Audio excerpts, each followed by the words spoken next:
मध्य प्रदेश विधानसभा सत्र में राज्यपाल महोदय के अभिभाषण पर कृतज्ञता ज्ञापन डॉक्टर मोहन यादव। अयोध्या, मथुरा, माया, काशी, कांची, अवंतिकापुर, द्वारवती, गया, सप्तैता, मोक्षदायिका। मेरा सौभाग्य है कि दुनिया की 7 पवित्रतम नगरी में एक नगरी अवंतिका है, जहां से मैं आता हूं। मैं इस बात के लिए आनंदित हूं कि आज आसंदी पर माननीय अध्यक्ष विराजमान है। आपका व्यक्तित्व विराट है। ये सरकार आपकी छत्रछाया में विकास के कदम बढ़ाएगी।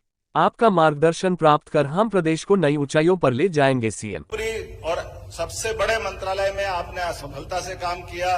कई बार हमारे अपने ही सदन के भी आप मंत्री रहे, प्रदेश के कई बार अध्यक्ष रहे। आपके नेतृत्व में प्रदेश ने इस बार फिर संगठन का आधार पर चुनाव लड़ा और ये बात हम सबके लिए अत्यंत आनंद की है कि मेरी सरकार आपकी इस छत्र छाया में अपने विकास के कदम बढ़ाएगी और हम सब आपसे समय समय पे, चाहे पक्ष हो या विपक्ष हो, आपसे हम आश्रय भी चाहेंगे कि हमारे द्वारा किए गए कामों पे आपके मार्गदर्शन में हम और नई ऊंचाइयां प्राप्त करें।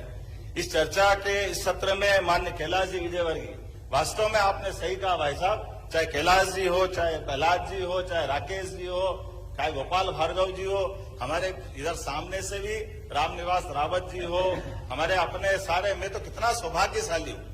2 विधानसभा के पूर्व अध्यक्ष मेरे इस सदन के साथ में डॉक्टर सीता शरण शर्मा जी, गिरीश गौतम जी, हम सब इतने आनंद में हैं। क्या नए क्या पुराने, सभी प्रकार के, मैं सभी का अलग अलग एजुकेशन, मेरे एजुकेशन की बात की है। मैं इस बात के लिए भी आनंदित हूँ कि यहाँ पर जो अधिकांश सदस्य जिनकी अपनी शैक्षणिक योग्यता और शैक्षणिक योग्यता से ज्यादा उनकी राजनीतिक योग्यता भी इस लायक है कि इस सदन को वो गौरवान्वित करेंगे। मैं आप सबका भी अभिनंदन करता हूँ।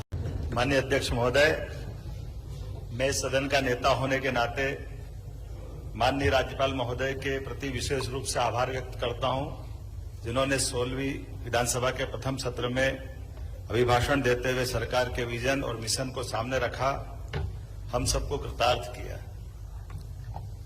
माननीय महोदय, अयोध्या, मथुरा, माया, काशी, कांची, अवंतिका, पुरी, द्वारा, वतिष्ठे और सप्तैते, मोक्षदायिका, ऐसी 7 दुनिया की पवित्रतम नगरियों में से एक नगरी अवंतिका है। हमारा सौभाग्य, ऐसी नगरी के हम इस राज्य के निवासी भी हैं और मैं वहां से आता हूं जिसका कभी अंत नहीं हुआ। ऐसी अवंतिका की इस नगरी के एक सामान्य से मील मजदूर के परिवार के बालक को ये केवल भारतीय जनता पार्टी ही कर सकती है, जिसने एक छोटे से मजदूर परिवार के बच्चे को लाकर के मुख्यमंत्री के पद तक पहुंचाया। मैं अपने सभी राष्ट्रीय नेतृत्व का, सभी वरिष्ठ नेताओं का आभार भी मानता हूं। हमारे सभी लोकतंत्र की ये खूबसूरती है और न केवल मैं, ये वर्तमान का लोकतंत्र गौरवान्वित होगा जो यशस्वी प्रधानमंत्री के रूप में एक चाय बेचने वाले परिवार से निकल करके देश के प्रधानमंत्री बनाते हैं और एक मील मजदूर के परिवार को उठाकर मुख्यमंत्री बनाते हैं। मेरे मन में श्रद्धा है इस बात की कि लोकतंत्र की खूबसूरती है। कांग्रेस हो, बीजेपी हो, हम और आप परमात्मा की दया से लाखों लाख लोगों की आशाओं के केंद्र, 8 करोड़ से ज्यादा ये हमारा परिवार है मध्य प्रदेश। उस परिवार से सबकी आशा अपेक्षा के आधार पर जनता के बीच अपना एजेंडा लेकर के जाते हैं और जनता हमारे उस एजेंडे पर मोहर लगा करके सरकार गठन के लिए हमारा मार्ग प्रशस्त करती है। लेकिन हम उस अहंकार के धनी नहीं है, हम उस विनम्रता के सेवक हैं जिसके माध्यम से भविष्य की कोई नई इमारत खड़ी करने के निकले और हम उसका सबका सहयोग लें।